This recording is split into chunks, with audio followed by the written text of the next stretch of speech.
Yeah, we have about 4.5 miles of ice core stored.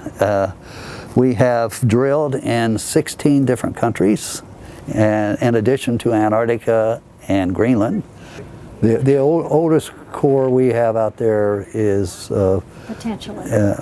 potentially over 600,000 years in age. So these they're unique records, and they exist nowhere else except here in the freezers here at Ohio State. You know, we're worried about the loss of these glaciers. Quelccaya is now melting at the summit.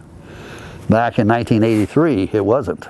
It was a beautiful place to get a fantastic record, which we have that covers 1,800 years. Because everything that's in the atmosphere, everything that falls down with the snow is preserved. And it's frozen in time.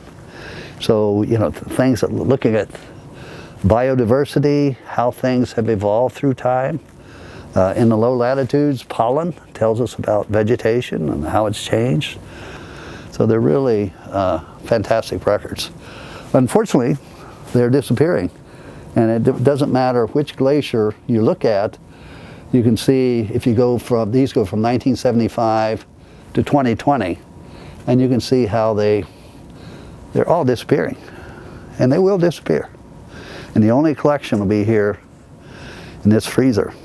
We have the largest tropical collection on Earth of ice cores.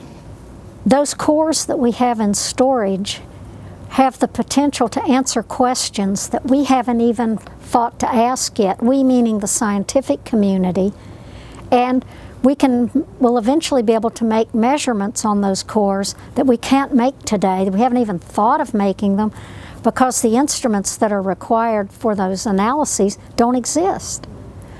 Ice caps like Quelccaya, I mean, yeah, I went there when I was a graduate student. That's when I first saw it. And going back year after year and then documenting the loss, to me, it's like going to see a terminal cancer patient that you know ultimately what's going to happen to this glacier, and yet you can't do anything about it. I mean, it will disappear.